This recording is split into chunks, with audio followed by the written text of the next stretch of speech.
अस्सलाम वालेकुम व्यूअर्स।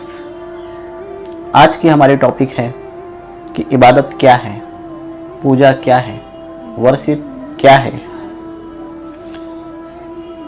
इबादत का वर्ड हर मुसलमान के लिए सुना हुआ है, फैमिलियर है, इसलिए कि मुसलमान जहाँ पैदा होता है वो एक ऐसे माहौल में होता है जहाँ या फिर इबादत होती है या फिर इबादत की बातें होती हैं।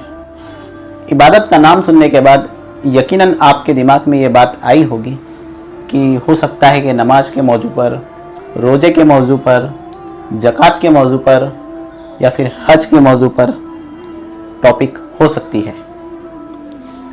बिलाशुबा नमाज एक जाने इबादत है, नाजे इबादत है, रूह बंदगी है, मेराज मोमिन है, कल्ब रसूल पाक की ठंडक है, निगाह मुस्तफ़ा सल्लल्लाहु अलैहि वसल्लम का करार है। नमाज बहुत अहम इबादत है, लेकिन इस्लाम में नमाज ही सब कुछ नहीं है। इसी तरह से रोज़ा इंसानी एहसास को, फीलिंग को बुलंद करने के लिए एक बहुत बड़ी इबादत है। दुनिया की तमाम कौमें जो इंसानी फलाह और रिफॉर्म के लिए काम करती है वो इस बात की कोशिश करती है कि दुनिया में कोई भूखा न रह जाए, कोई हंगरनेस ना हो, दुनिया से भूख का खात्मा हो जाए। लेकिन हम ये देखते हैं कि भूख दिन पे दिन बढ़ती चली जा रही है।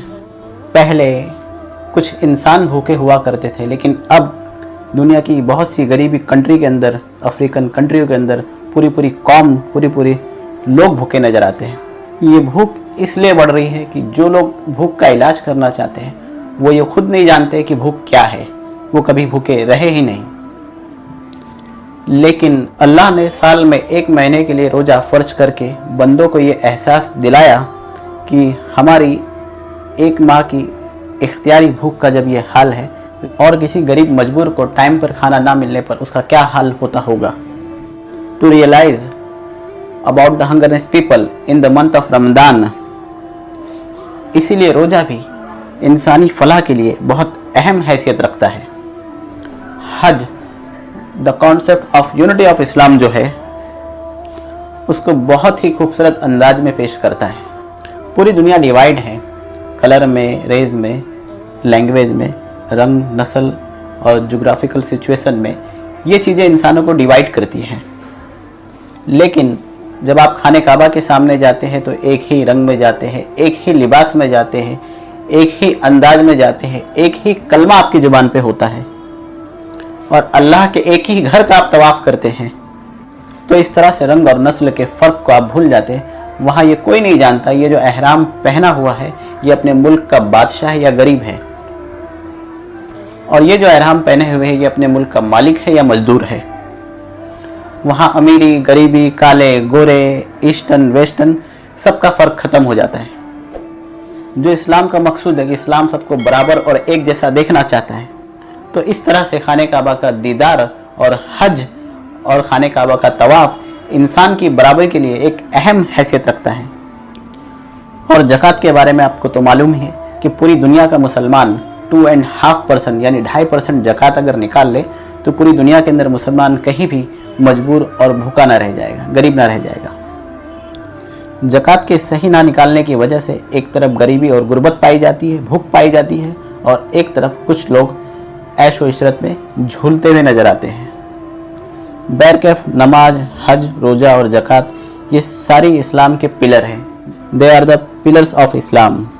लेकिन अगर आप इस्लाम के वाइड कॉन्सेप्ट ऑफ नॉलेज को समझना चाहेंगे, वाइड कॉन्सेप्ट ऑफ इबादत को समझना चाहेंगे, तो ये बात आपकी समझ में आएगी कि इस्लाम सिर्फ हज और नमाज और रोज़े और ज़कात का नाम नहीं है, बल्कि इस्लाम एक कंप्लीट कोड ऑफ लाइफ है, एक मुकम्मल निज़ाम ज़िंदगी है।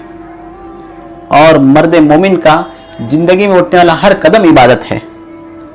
मोमिन चलता है तो इबादत होती है, मोमिन रुकता है तो इबादत होती है, मोमिन बैठता है तो इबादत होती है, हत्ता कि मोमिन रोज़ी कमाता है तो इबादत होती है, मोमिन सोता और जागता है तो इबादत होती है।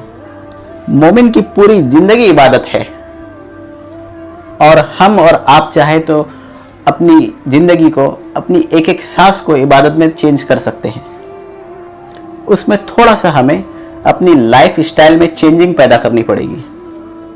रोज़मर्रा की ज़िंदगी में वो भी कोई ऐसी तब्दीली नहीं है जो नागवार हो, नाकाबिले बर्दाश्त हो, जो आप कर ना सके। We have to change our life, our daily life to इस्लामी शरिया। आफ्टर चेंजिंग, इंशाअल्लाह ताला हमारी ज़िंदगी का एक एक लम्हा जो है वो इबादत में शुमार होगा। मिसाल के तौर पे सोना, टू स्लीप, ये इंसान की ज़रूरत है, इंसान की ज़िंदगी के लिए बहुत ज़रूरी है। The requirement of physical body, the human being. हम सोना चाहेंगे, ये सोना हमारी ज़िंदगी के लिए बहुत ज़रूरी है, लेकिन रोज़ाना हम सोते हैं, लेकिन सोने से पहले सिर्फ इतना सोच लें कि हम उस तरह से सोए जिस तरह से हुजूर पाक सल्लल्लाहु अलैहि वसल्लम सोया करते थे। तो आप सो भी रहे होंगे और आपकी इबादत भी हो रही होगी। कोई बहुत चेंजिंग नहीं करनी है, बल्कि हमारे स्टाइल के अंदर थोड़ी सी चेंजिंग पैदा करना है। रोज़ाना हम सोते हैं, लेकिन अपनी मर्ज़ी से सोते हैं, अपने मिजाज के मुताबिक सोते हैं। लेकिन आप थोड़े सुन्नत रसूल पाक का ख्याल रख लें, कुछ दुआएं पढ़ लें और अल्लाह के रसूल के बताए हुए रास्ते के मुताबिक सो जाएं, तो ये हमारा सोना ये भी इबादत हो जाएगा। एक सहाबा रजी अल्लाह ताला अन्हु रसूल पाक की बारगाह में तशरीफ़ लाए और कहने लगे, या रसूलल्लाह, मेरे लिए दुआ कीजिए कि मैं एक शहीद की हैसियत से मरना चाहता हूँ। I want to die as a murder person, please pray for me. मैं एक शहीद की हैसियत से मरना चाहता हूँ, आप मेरे लिए दुआ कीजिए। तो अल्लाह के रसूल सल्लल्लाहु अलैहि वसल्लम की निगाहों ने इस चीज़ को देख लिया था कि ये शख्स मैदान जंग में इंतकाल नहीं फरमाएगा, वो अल्लाह के नबी थे। इसीलिए यह फरमाया कि तुम्हारे लिए आसान सा नुस्खा ये है कि तुम जब रात को सोया करो तो वजू करके सोया करो। जब भी तुम मरोगे तो शहीद होकर मरोगे। स्लीप विथ वजू, मेक वजू और then sleep. When he will die as a murder. यानी अल्लाह के रसूल सल्लल्लाहु अलैहि वसल्लम ने फरमाया कि तुम वजू करके सो, जब भी तुम मरोगे तो एक शहीद की हैसियत से मरोगे। कितना आसान सा तरीका है कि इंसान वजू करके रात को सो जाए। अगर वो सोते में अगर मर गया तो शहीद की हैसियत से मरेगा। अगर इस तरह से कोई इंसान सोएगा तो अल्लाह की इबादत भी होगी और आपकी नींद भी पूरी हो जाएगी और आप अल्लाह की हिफाजत में होंगे। अगर आप वजू करके सोएंगे तो फरिश्ते अल्लाह की तरफ से आएंगे और आपकी हिफाजत करेंगे और आप अल्लाह की हिफाजत में होंगे, यानी आप सो भी रहे होंगे और अल्लाह की इबादत भी हो रही होगी। अल्लाह हम सबको रसूल पाक की सुन्नतों के मुताबिक ज़िंदगी गुजारने वाला बना दीजिए। वीडियो को लाइक कीजिए, सब्सक्राइब कीजिए और कमेंट में अपना फीडबैक और राय दीजिए और नेकी की नीयत से इसको शेयर भी कीजिए। आपको इसमें सवाब और फ़ायदा दोनों मिलेगा। फिर मिलेंगे दूसरी वीडियो में, जब तक के लिए अल्लाह हाफिज़।